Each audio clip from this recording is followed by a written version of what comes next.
bienvenue, welcome, guten Tag, whichever language you're tuning in from, whichever country. But we're really delighted to have you here today to talk about why France, and some advantages and pathways for collaboration with French organizations. This is a topic that I'm extremely passionate about, but I'm so excited that we have experts across France and the US to share perspectives with you today.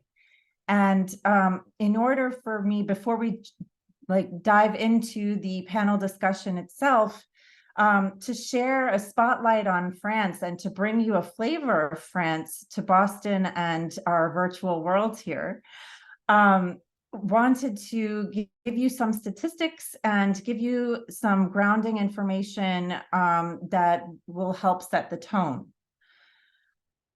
So why France? It's a country with 67.8 million inhabitants.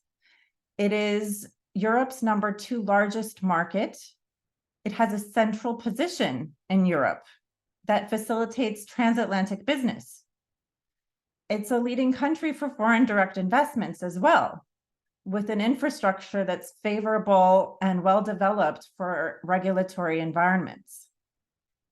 Jobs are created by French companies and foreign firms, as far as French firms in Massachusetts. So when we look at Massachusetts, that's just the statistics for this state because we're a New England-based nonprofit. But if you're curious to learn more from the French embassy, there's a report at the bottom of the slide here that actually articulates across the US. We're at a life science meeting today, so double clicking a little bit, we wanted to share the dynamic sector with you that exists in France, because France has over 1,700 companies. There's biotech there, there's medtech, there's digital health. A lot of the investment actually is going into research and development in life sciences across therapeutic areas, but France is actually known for and quite strong in the oncology, infectious disease, and central nervous system therapeutic areas. But there's a wide variety on top of that. Euronext, it's the #1 European market for biotechs. So anyone who's tuned in, who's thinking about ex-US strategy and what your European approach is, these are important figures to be aware of. It's the #2 European country to have attracted the most capital in the health tech sector. MedTech is hot in France. It's the worldwide #2 worldwide for clinical trials in oncology and a growing area in the gene therapy space. So beyond those types of economic numbers, when we look at the richness of the academic ecosystem, France has a number of leading research institutes. So the clinical expertise and the research and the academia that the country has to offer. And by the way, I'm not French, but I've had the pleasure and the privilege of working with many people and meeting people across these research institutes. It's quite impressive.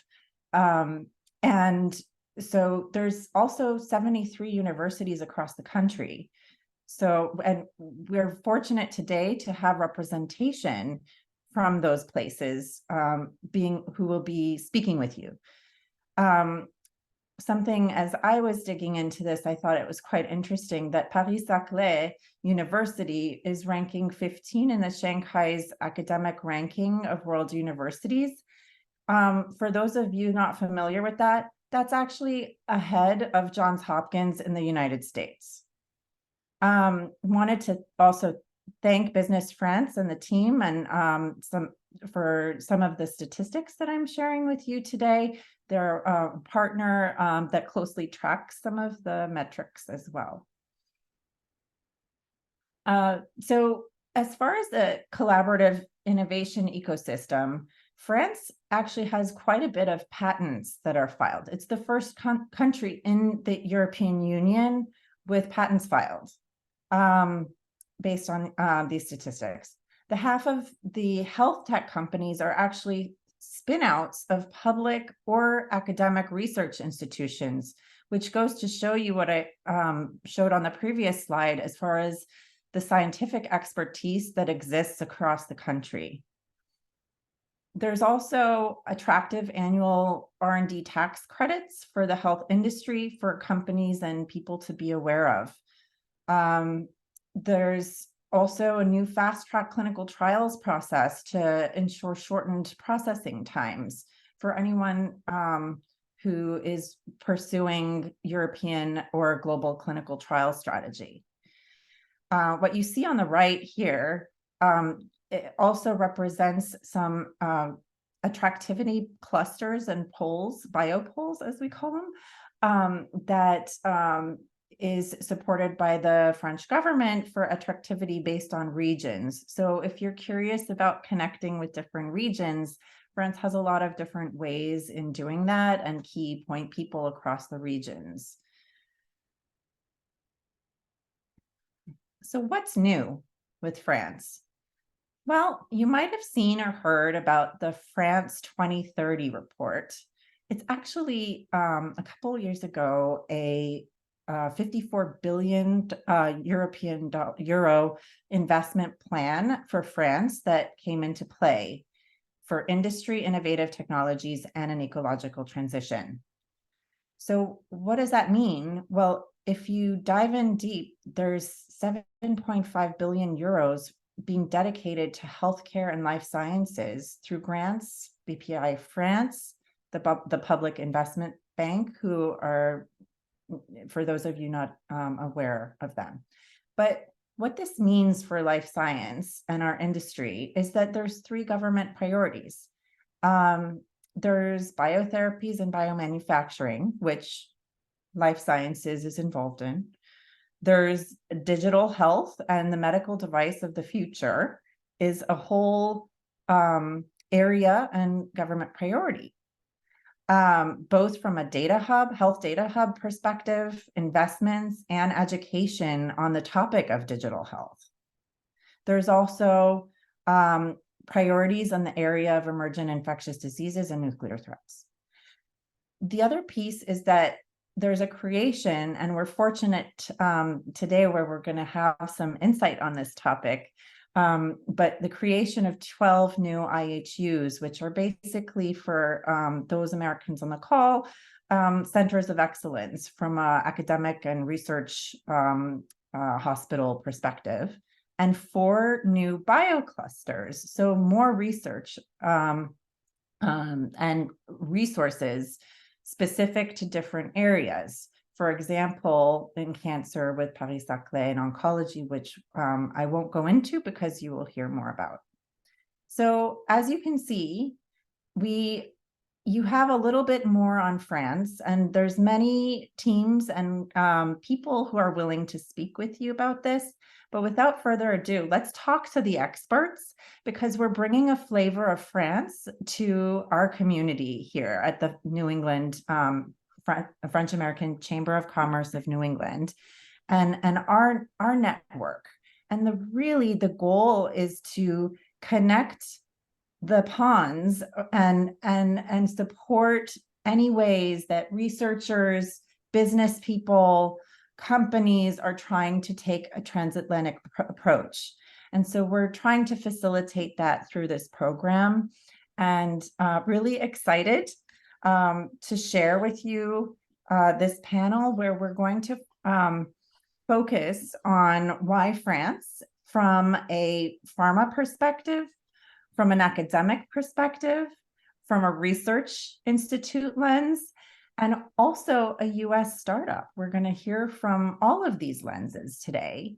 And it would be wonderful if we can start with you, Olivier, and maybe you could share a little bit about what you're working on, who you're representing, and And then we'll do a round of intros with everyone in the same sequence. So please. Thank you, Gigi. So I'm Olivier Nogent. I'm head of global scientific affairs at Servier, which I guess some of you know as a mid-size French pharma established in France, but with a global geographic footprint, including offices and labs in the Boston area, actually. Thank you. Stephanie. Yes. Hello, everybody. So I'm Stéphanie Lassonnière. I'm professor in applied math in the School of Medicine, Université Paris-Cité. I am a statistician doing AI for medical data. And today I'm representing UDIS, which is a group which regroups 10 of the most prestigious research universities in France. Thank you. Camille, welcome.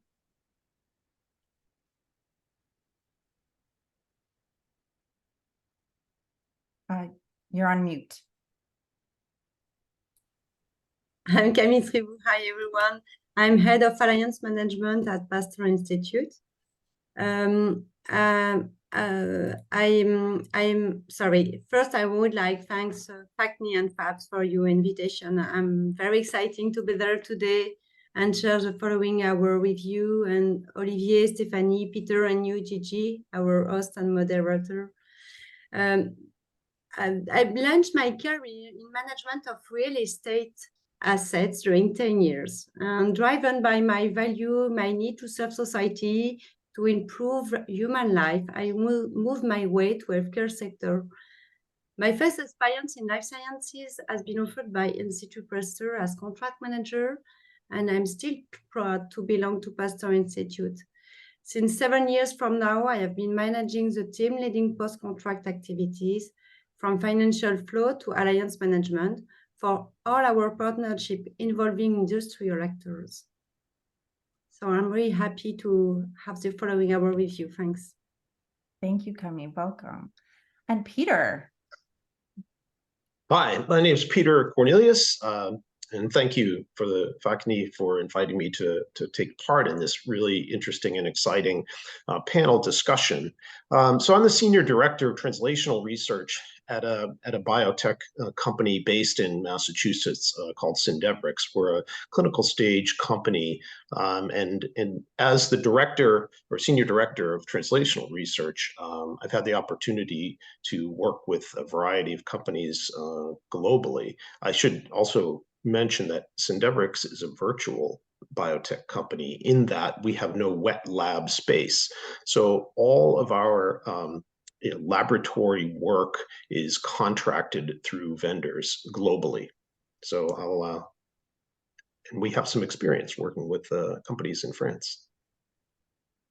It's wonderful. Thank you. So as you can all see, we're very lucky to have a variety of lenses at the table to both have this interesting dialogue, but if you have any questions at all during the course of our dialogue, please feel free to shoot them in the chat, and we're happy to address them in our Q&A session or throughout. So Olivia, I'm going to start with you, because broadly, you've had the research corporate lens, the academic touch points from France. So what does it look like to do life science innovation in France today? Because the landscape is changing and it's evolving, and you've been actually part of leading that. Yes, thank you, Gigi. It does change, and it has been changing a lot. I've been an R&D guy for several years and involved in many collaborations and partnerships in France and throughout the world. So I could witness these changes, and I very much like the introductory comments that you made, seeing number 1 and then number 2 rankings for French sectors. This is exactly what we like to see and what we can see now. Maybe we'll touch upon the last part of your presentation when you mentioned the stimulus package France 2030, which was initiated by President Macron in 2021.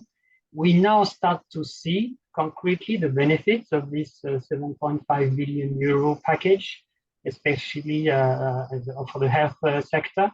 I would split it a little bit differently than you did, so it gives the audience a different angle. Maybe we can see that there's almost half of that which is dedicated to basic research. And that's very important because life is not always easy for academic researchers. There's been continued budget cuts. So what is interesting here is not only the amount of money, but also the way that it's focused on very specific initiatives.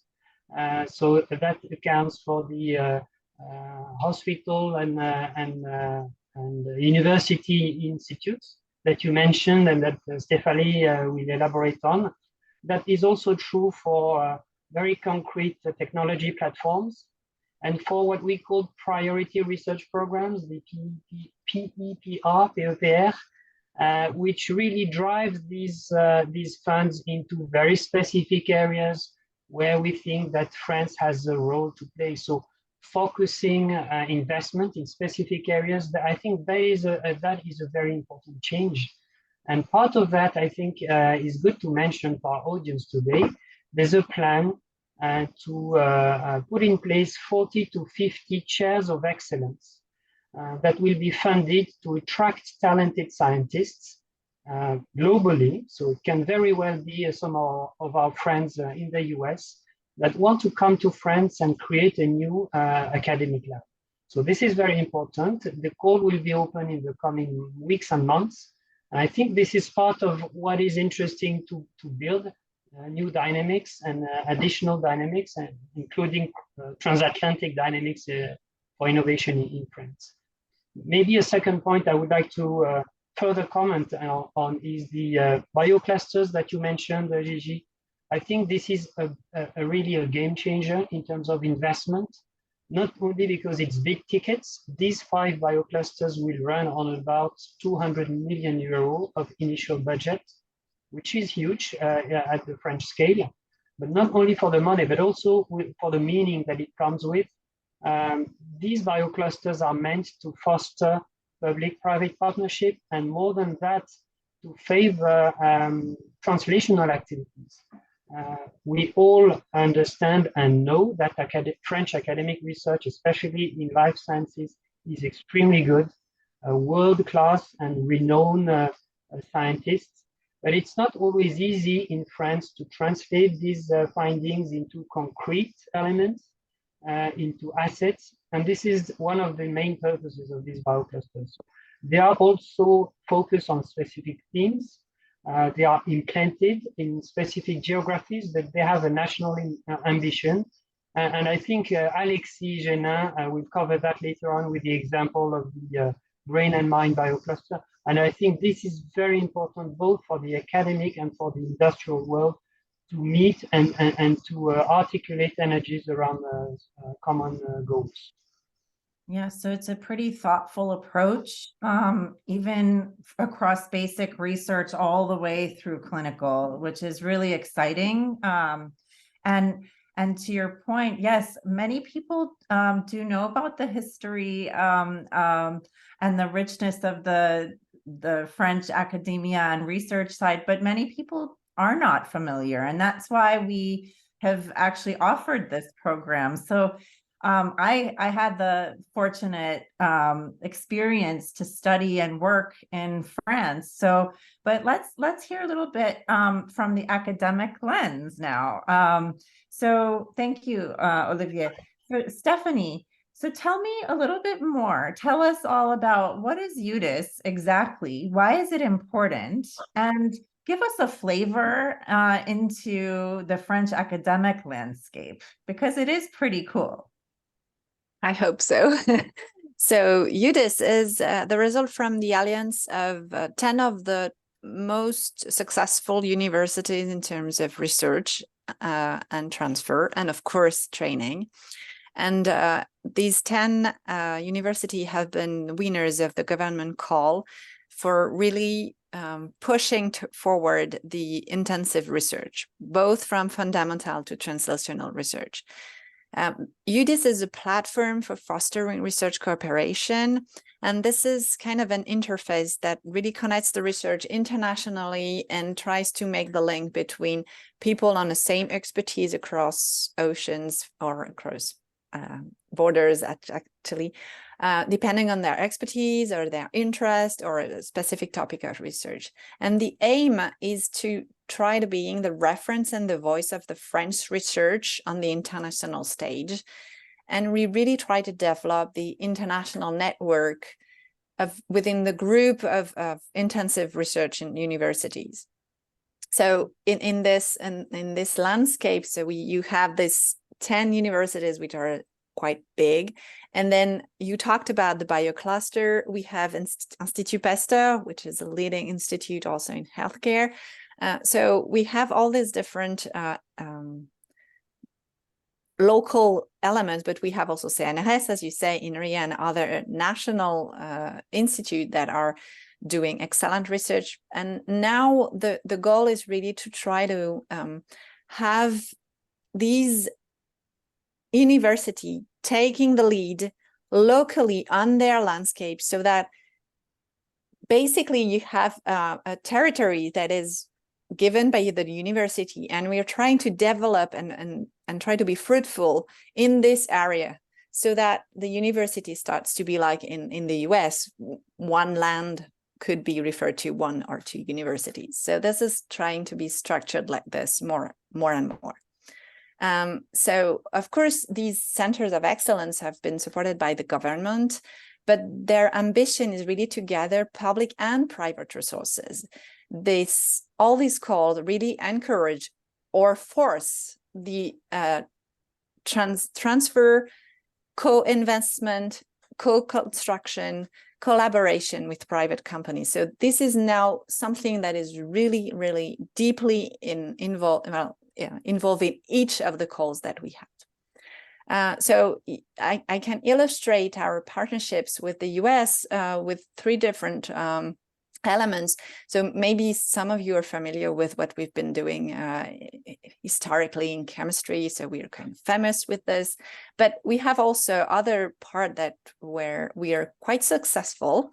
So the first one that I want to mention is dedicated to promote PhD entrepreneurship, and it's a collaboration between Université Côte d'Azur and Nucleates in order to really try to give this opportunity to PhD students to develop their own project up to the transfer, which was not in our culture in France, but this is really changing. And the help of Nucleates enables us to go further into this change of mindset.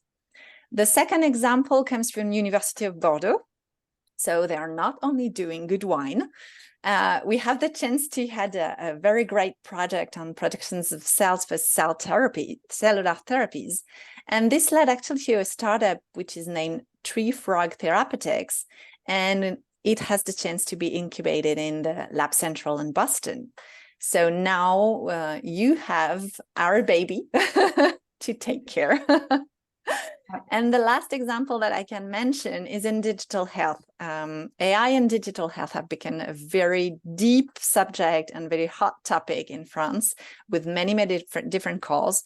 But the one that I can mention is a project that I carried out myself with a major Parisian hospital, which quickly became a potential product. We decided to create Sonio, which provides an AI companion tool to monitor pregnant women and their fetuses along pregnancy. And we very quickly find the need that we have to integrate expertise from overseas. And so we went to clinics and hospitals in the US and have both collaboration with US hospitals to include them in the user's experience to develop the products, but now it's also trying to have users' feedback in the market setting. And so really trying to gather together all the experience in France that we do have, but also the experience in America. Thank you so much, Stephanie. And that's really a remarkable journey where you're able to actually say that you've lived through the creation, through the building a business out of some of the research from France. So that's really exciting and going global. So that's a, for just following your story as an individual too is a very unique experience and worthy of more conversation. So let's double click into Institut Pasteur. I'm going to come back to you all, but Institut Pasteur. So Camille, what's your approach to innovation, partnerships, IP generation? We just heard about how science can stem out of France, right? And so, and from academic lenses. So tell us a little bit more about what is the Pasteur way? And of course, we have history and knowledge with infectious disease expertise, but tell us what's new from your strategy and your organization's strategy as well. Yeah, thank you, Gigi. Institut Pasteur is a little bit different because it is a research institute and it is a private non-profit foundation. It has been founded by Louis Pasteur 130 years ago, and it has been created by the launch of one of the first international fundraising. We are used to say internally at Pasteur Institute that it has been, in a way, the first startup created by Institut Pasteur. Our ambition now is to advance research at the service of human health and medical progress to everyone. We have 4 mission research with 130 research units driven by scientific excellence. It is Pasteur Research. It is 2,527 staff members at Paris, in Paris campus. Over than 17 nationalities all the time, living here, working here, and discussing, exchanging, and sharing knowledge in Paris. And it is 368 million euro budget by year. That's amazing. More than research, we have a mission of training with an international center. So we're welcoming 600 students, more than 300 PhD students by years.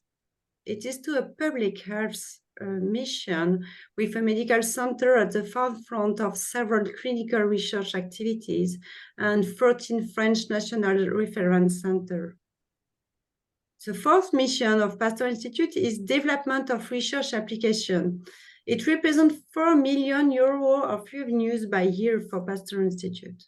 It represents 40 million, sorry, I made a mistake. And something really specific to Pasteur Institute, it is that behind our Paris campus, we share this common value and mission, this knowledge, and some research program with the Pasteur Network. Yeah. Pasteur Network, it is 43 members over 25 countries, contributing to the International Health Watch. This is yes, Gigi. Yes, this is important for people to be aware that there is this much infrastructure and talent and expertise that exists just within one of the many research institutes that the country has to offer. And I can say, as someone that has worked in Boston, sometimes we have our go-to people, our go-to groups, our go-to research partners, the KOLs that are at the local institutions that we're exchanging with. And I always say, oh, but there's this science is global, there's this world out there. Right. And we're double clicking today on bringing a flavor of France to our community and our network. Right. And here what Camille has shared is an existence at the Pasteur, so that's so I think I want to dive into it more, Camille, but I also want to hear from you, Peter, because you're a virtual clinical stage company, and you're doing translational research with partners. You don't speak French, right? But what's I do your not. experience working with the French and maybe with a research institute or a third-party organization? Like, is it possible? Like, what have you done? So, Syndevrix, as I said earlier in my intro, we're a virtual company, so we are entirely dependent for lab work on external vendors. And we work with vendors globally. As I looked over at least the portfolio of work that I'm responsible for, we certainly have quite a number of companies in France with whom we have worked or are even currently working. And I think it was eye-opening to me because, as you said, often we're tied to the people we know want to get work done. How do you do that? Well, you call up your friends, the KOLs whom you've established contacts with in the context of your work. But I've come to appreciate a broader view in terms of what the bio clusters and what the biotech companies in France can offer. And of course, what comes to mind as you're looking for vendors is quality of science and ease of working with those companies.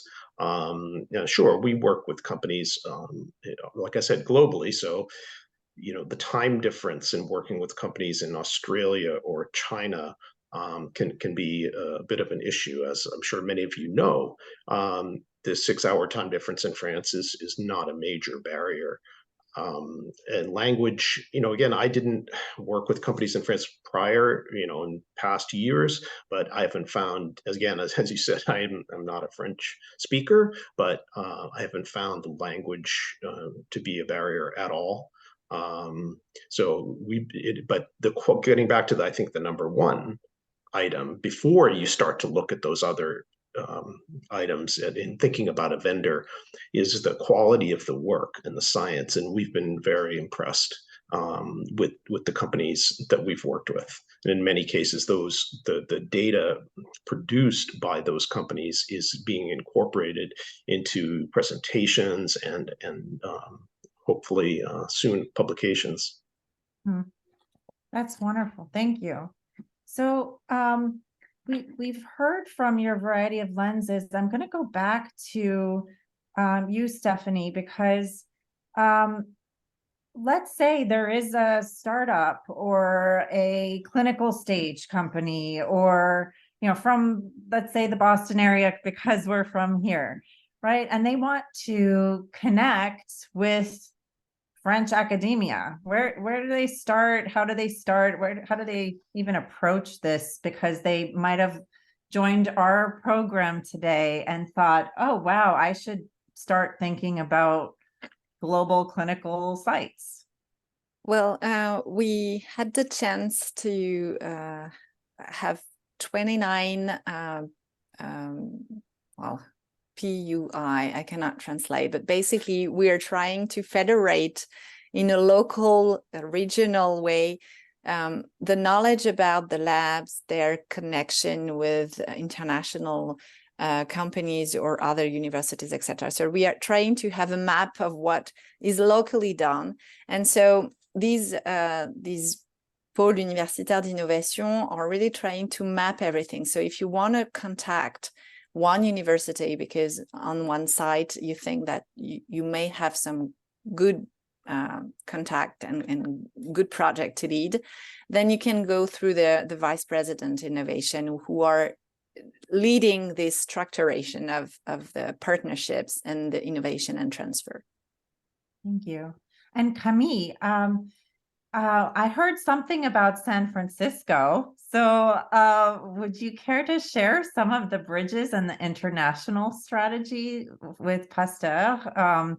Because that was pretty interesting to me to learn about. Oh, you're on mute. Sorry, I know that you are interested by this topic. It's a little bit difficult for me to give you more details about that today because we are building this partnership. So we launched this during last spring. It's a joint lab between Institut Pasteur and UCSF. After the scientific strategy is to be has to be precise, and the way to work is in building. It is in building. So I prefer keep that for the next panel another time for the next year, DG. But one thing is really sure that Pasteur Institute with the network that I present you really quickly just previously, Institut Pasteur is really comfortable and really used to have international relationships. As some of you know, I'm pretty sure we have really historical patents like HIV-1, HIV-2 diagnostic, or HPV vaccines patents, or lentivirus vectors too. And all these patents has been licensed at international company, and we are really used to work since a long time with American companies. So international relationship, it is really in the Pasteur mindset. Yeah, and for more recent partnership, we have to partnership with different companies, really big pharma like Sanofi, Moderna, etc. And we are able to work with startup too. Some startup that we are able to co-fund with some capitalist venture, as we have done during COVID crisis. We have created a startup called Spiking for leading the development of antibodies. And less than 1 year after creation, they were in clinical stage. So it's just for a landscape of the different way we can work and partner. So you're working with companies, with clinical folks, with business folks, you're building companies from an international strategic exactly approach, which is an amazing thing. So Olivier, you're representing a large global organization as well. You've done quite a bit of oncology research, right? So tell us, what's the experience, when you're looking to do research with French or internationally? How do you, it would be great to hear about how companies are able to partner with some of these research organizations. You don't have to name them, but that experience applies globally, even if it's Peter's company. Yes, sure. And I'm very happy to share a kind of overall vision on how things changed. The Americans and in the US, research has always been much more efficient, process-minded, open to valorization, and with a very strong partnership mindset. And there's always been a very important difference with France in these respects. But France is catching up, and the difference is thinning. And I really feel that, yes, there's still a very important difference when you cross the Atlantic and you see how things are done. But still, things are are improving a lot in France. And when we discuss with academic centers, with research institutes, we now have really the same flavor of efficiency, of being focused on looking for the added value, on looking for win-win partnership, whatever you are, a big, medium-sized or small company. So I do see that happening, And again, all these measures that have been taken recently are contributing to that. And when we hear Camille and Stephanie talking, I mean, it's obvious to hear how things can be articulated between private and public stakeholders. So this is our experience. And how do we do that? Now it's really simple, and at least it's much more simple than in the past. We just turn to the experts that we love to work with, and we have long-standing partnership with a series of academic institutes, with universities, and we're very happy and increasingly happy to set up contracts, which is something I would have never said 10 years ago. Mm-hmm. So things are really changing, and the comparison with the more, let's say, advanced comparators is becoming different. And probably that's also a benefit of having a large population over the past 10, 20 years of returnees, some French scientists making a few postdocs in the US or elsewhere in the world and coming back to France. That element, plus a lot of other environmental elements, I would say, in France, makes it that it's really becoming extremely easy and impactful to do public-private partnerships in France. Thank you. And Peter, so when you were sharing on our prep call about looking at expertise, you know, in translational research or even in basic research, right? Finding the right model, animal model, or finding the right expertise is important to find the right partner, right? And so how I feel like we owe this audience a tiny bit more on what was your magic sauce for your finding the right partner and when you're doing an RFP or not? Well, you know, it depends on the type of work being done. So, you know, and this work could range from specialized to, you know, very specialized to less specialized.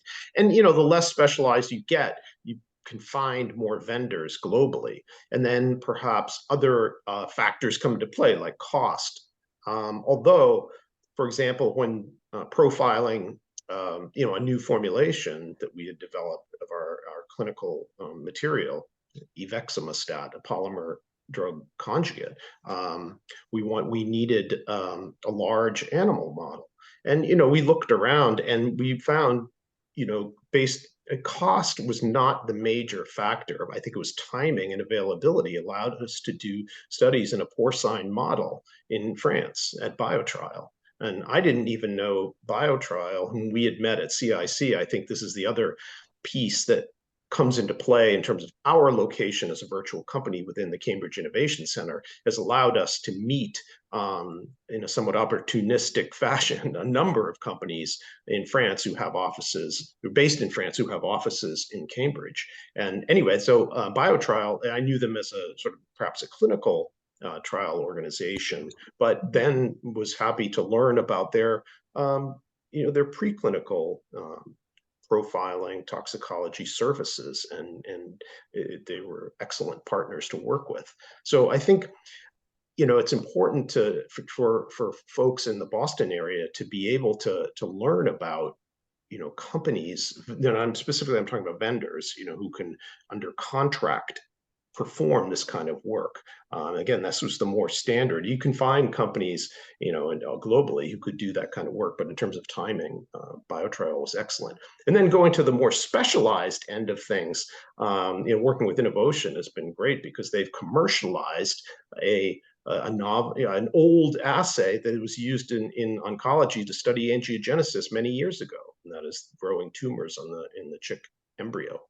And that's been a great collaboration, and allowed us to test our compound in many different tumor models at a fraction of the cost that it would have taken to profile, you know, in a standard mouse model.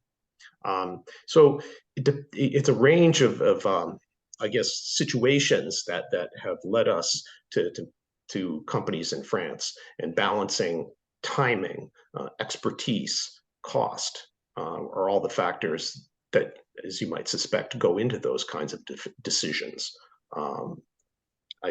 So I don't know if that helps shed any light on that's very helpful, I think. But I think from a faculty standpoint, I just want to say, you know, I think it's important to keep at the top of mind how companies, because there's a lot of companies in the Boston area, how they can be aware of, not necessarily that they're going to sign up with or contract companies in France, but at least be aware of what vendors in France can do for them.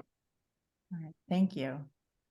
Point noted. And so Stephanie, I'm going to, before we close out, I'm going to give you the last question, because so digital health is hot, AI is hot, and you are one of the leaders in France and across the globe on this topic. So I feel the energy coming from France. I feel like it's pretty much ahead of a lot of places, but you're the expert. Tell me.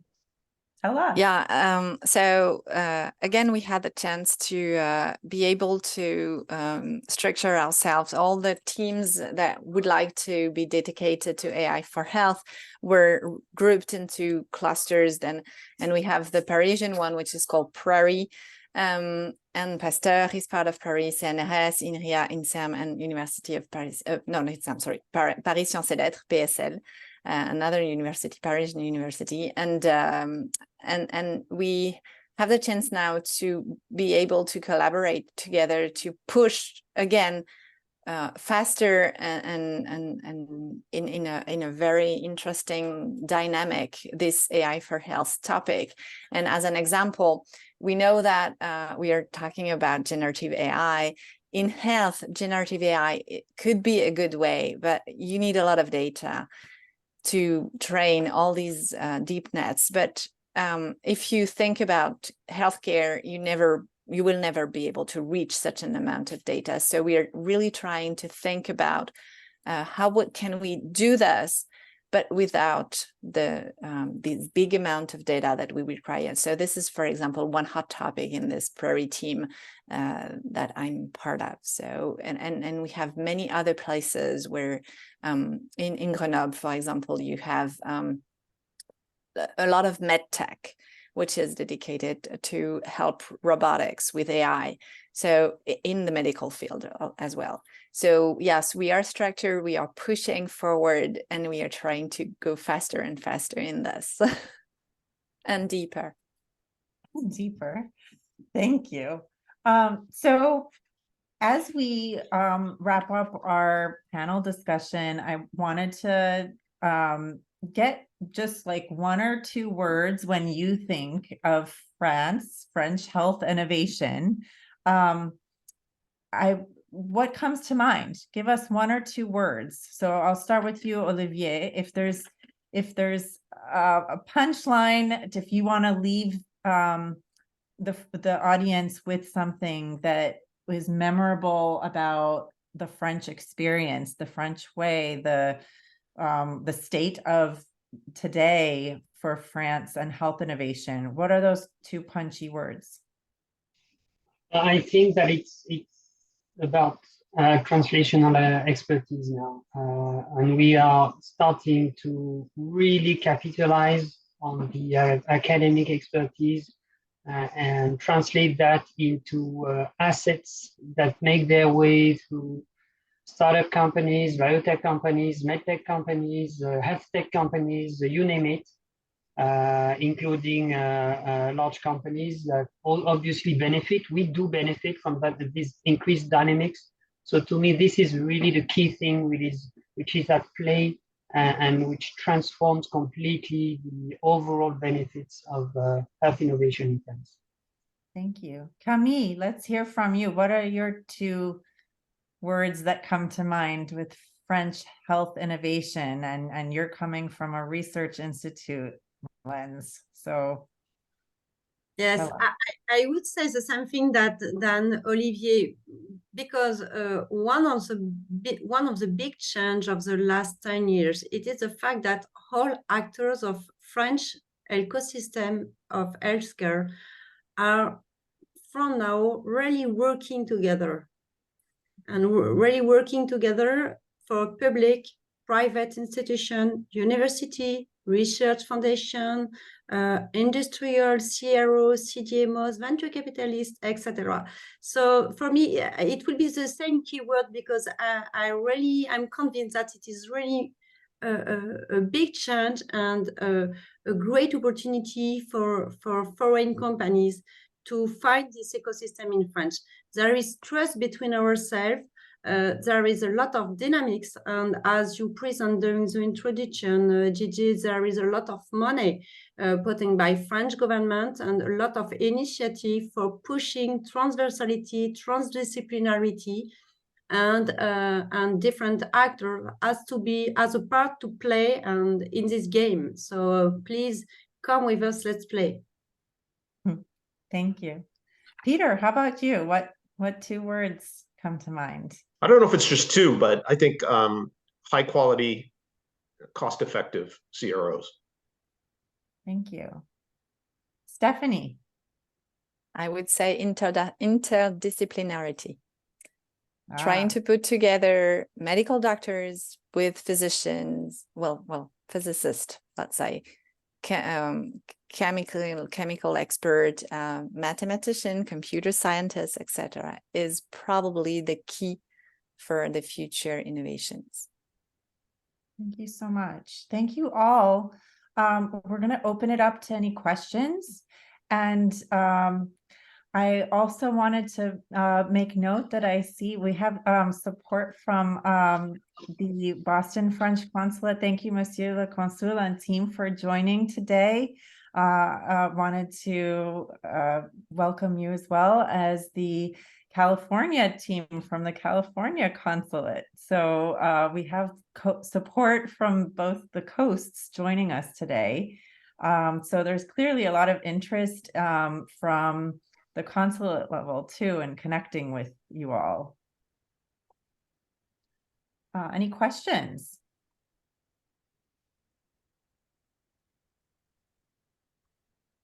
They're all convinced already. They're convinced? They're buying their flight ticket now.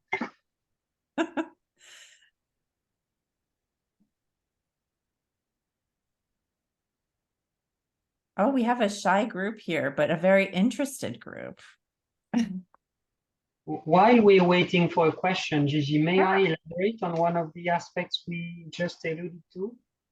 Absolutely. I saw on your introduction slides the mention of a few key associations, professional associations, and I think it's important to stretch their role. There's France Biotech, the Pôle de Compétitivité, Medicine, and others. And I think these associations are also, as well, obviously, as Business France and Choose Paris Region, which are economic development agencies, but all of these actors are actors that our audience can turn to. I mean, answering to your earlier question, how do you, in practical terms, how do you do?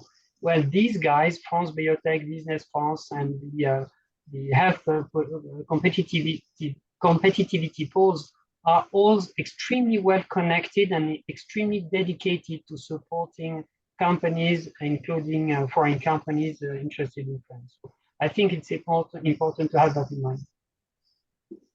Thank you.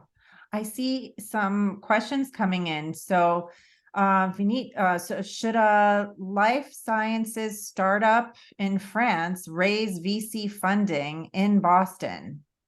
So who wants to take that one? I can make a quick comment on that. They do. You do have French companies seeking money, especially when you're looking for a big ticket to go into clinical studies. Then the European funds get stronger. They federate around, especially the EIT Health Initiative. Other than that, oftentimes French companies, like others, turn to the US to get some fresh money to fund their clinical studies. That happens a lot, unfortunately. Any comments from others or experiences that others would like to share? Okay. The next question was, what are the impacts of France 2030 on each of your organizations? Ooh. It's a lot of calls that have been open really recently. So probably the benefits and the impact cannot be seen yet. Olivier talked about the PEPR, so it's research project, translational research project. It started last spring for digital health. You cannot see it now, but I hope in 2 years we will be able to have a big list of successful stories. So it's creating a pathway, but the impacts, which is what the focus of the question one, will take some time to tell, right? Sure. Yes. So there's a pipeline that's being supported, which is really great news. So how can US researchers reach out to UDIS practically? Because we don't want to bombard you with you can email me, or I've just given the contact address, email address. So please email Raphaël. Thank you. And I think if someone can pop in the website for UDIS, that would be great, because you'll see the list of institutions on the website there too. So we have a question that one of the weakness, which is often emphasized in French context, is the difficulty of scientists to become entrepreneurs. And so since a French scientist stays much more in their courtyard than the US. So what's your opinion on this? And how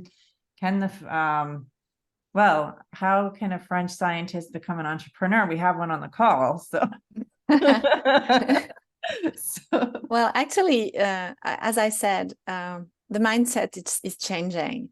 And so we have many things that are now dedicated to help researcher actually know that this is an opportunity, know that they can go for, let's say, fundamental research to really applications and start being entrepreneur in their own business or with another business. And so things are really changing. It's slowly changing at some point because we really want it to be faster and faster, but actually things are getting better and better. And I'll further elaborate on that, Gigi, if you allow me, because this is, I think, very important. Entrepreneurship has never been as strong in France as it is today. There's a lot of options to get some initial funding. There's a lot of support from different agencies, from the Institut Pasteur and universities and others. And we at Servier have monitored that from very close, and we decided to open a dedicated place to support entrepreneurs and young companies dedicated to health innovation. So that's Partners, our location in Paris-Saclay, and we've done that in partnership with Biolabs, which I'm sure many of our people in the audience know around Kendall Square. So we do believe that this is no longer such a big difficulty, and there's more than 100 new companies in health sciences creating each year in France. So the dynamics are there. Yeah. Let me add one thing too, if you allow, Stephanie and Olivier. One thing too, in the France 2030, there are a lot of initiatives for training, and training people, training scientists to innovation is really something critical in France, because we have excellent science, and there is really no question about that. It's perfectly clear and well known all around the world. The question of innovation is a little bit different. At Pasteur Institute, we have a strong team with strong skills in business, helping for building startup, helping for transfer to different industrial or some other startup. But it is an exception in the landscape somewhere. And something really important is to train and to go with our scientists and give to our scientists and add to our scientists some business skills with some other people, perhaps not scientists, but with business skill, and the two will have the ability to bring a startup to the success. Thank you.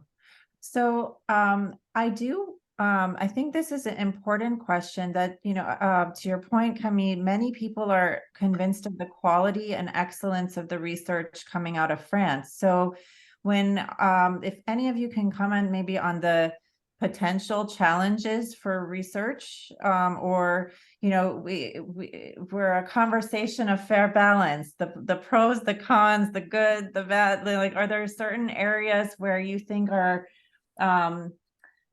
there's a expertise versus a challenge? So where are the challenges in biotech research areas, speaking broadly, or to give an idea to folks? Does anyone have thoughts on that?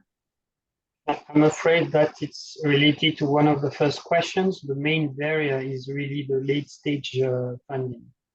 That is really the main difficulty when you have to reach out to tickets over 100 million euro or dollars. That is really a difficulty today. Yeah, I agree. Thank you. And I think the funding has been a challenging topic across the globe too. So I don't think it's unique to France. But I think where there's opportunity, unmet needs in healthcare and science, and finding the right team and groups and a capital to marry up to the vision and the innovation that's really going to be important wherever you are.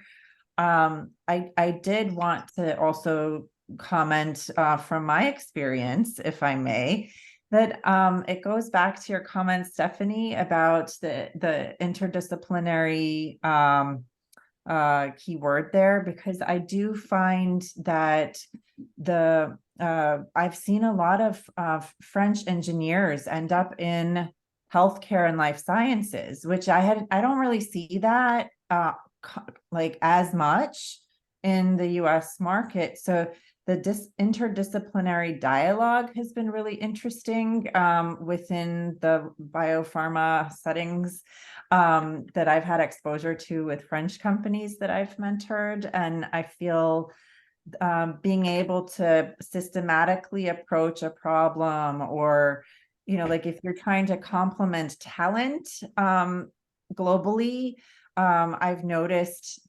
almost like the engineering mindset that is perfect for today's life science world, with a combination of the technology and the medicine, has been actually pretty remarkable in the humans I've seen behind the companies. You've got an applied math,